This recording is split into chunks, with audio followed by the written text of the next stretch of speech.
इमरान, आम तौर से जब कोई अपनी बायोग्राफी लिखता है तो जब वो अपने कैरियर के आखिर में पहुंच जाते हैं, रिटायर्ड होने लगते हैं, तब लिखते हैं। आप तो अभी बिल्कुल पीक पे हैं अपने।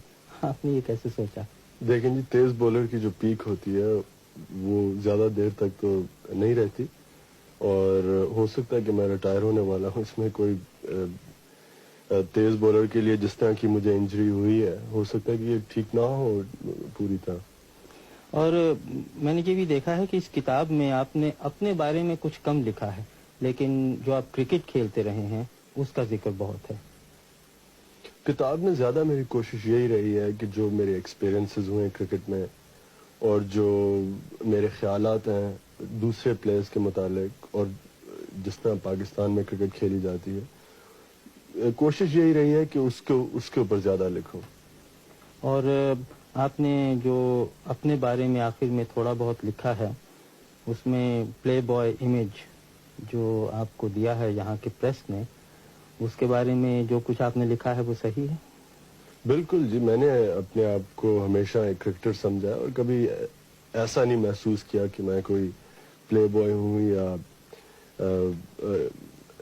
जिस तरह भी कि नाइट क्लब्स में सारी रात गुजारता हूँ। ना मैं शराब ना सिगरेट तो पीता नहीं हूँ, और अपने आप को हमेशा एक बहुत हार्ड वर्किंग कह लें क्रिकेटर समझा। और आपने दुनिया भर में क्रिकेट खेली है, वेस्ट इंडीज, हिंदुस्तान, पाकिस्तान, जहाँ आपने दूसरे मुल्कों में क्या रवैया देखा अपनी तरफ और क्रिकेट की तरफ? सबसे ज्यादा जो क्रिकेट मैंने एंजॉय की दुनिया में वो ऑस्ट्रेलिया में। वो इसलिए कि वहाँ जो प्लेइंग कंडीशंस कहते हैं, जो जिस तरह की वहाँ पिचेस हैं, ग्राउंड्स, क्राउड, सबसे ज्यादा क्रिकेट के लिए अच्छी कंडीशंस मैंने ऑस्ट्रेलिया में देखी। इंडिया में जो हमारी एक सीरीज हुई थी वो मुझे बहुत पसंद आई। वहाँ का जो क्राउड का रवैया था और जिस तरह की वहाँ स्टेडियम्स और जिस तरह की वहाँ क्रिकेट को सपोर्ट दी जाती है। और इंग्लिस्तान में यहाँ भी क्रिकेट ठीक है। वेस्ट इंडीज में ये कहूँगा कि प्लेइंग कंडीशंस इतनी अच्छी नहीं थी जितनी शायद ऑस्ट्रेलिया में है। लेकिन हर एक मुल्क में फ़र्क एक्सपीरियंसेस है, और वही मैंने किताब में यही लिखा है। अखबार वालों का ये भी कहना है कि आप बड़े अक्खड़ मिजाज, एरोगेंट, जो उन्होंने अंग्रेजी में लफ्ज दिया है, इसमें कहाँ तक सच्चाई है? आप समझते हैं आप एरोगेंट हैं?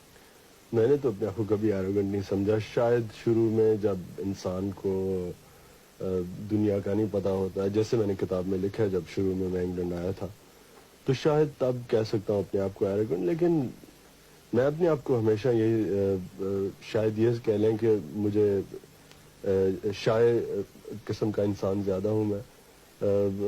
ज्यादा क्राउड के अंदर मुझे झिझक काफी है, लेकिन एरोगेंट कभी नहीं समझा अपने आप को। लेकिन अपने मुल्कों में तो जो क्राउड है, अपने मुल्कों से मतलब हिंदुस्तान, पाकिस्तान, बांग्लादेश में ख़ास तौर से, वो तो अक्सर पिच पे इन्वेट कर देते हैं, और आपको तो आदी होना चाहिए उन सब बातों पर।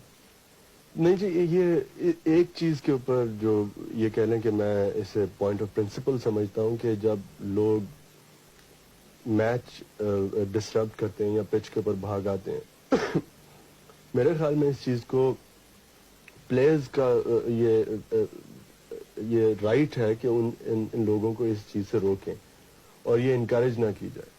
और मैं हमेशा यही कोशिश किया है कि जो अगर कोई पिच के ऊपर भाग आता है इंसान, तो मैं कोशिश यही करता हूँ कि उसे सख्त तरह पेश आऊं। लेकिन कई प्रेस के सेक्शन ने इसे इस तरह लिखा है जैसे कि मैं बहुत मगरूर हूँ और शायद इसलिए मैं लोगों से मेरा बर्ताव ठीक नहीं जो पिच के ऊपर भाग आते हैं। मैं तो ये समझता हूँ कि मेरी कोशिश हमेशा यही रही है कि लोगों को सीखना चाहिए कि जो पिच होती है वो सिर्फ प्लेयर्स के लिए।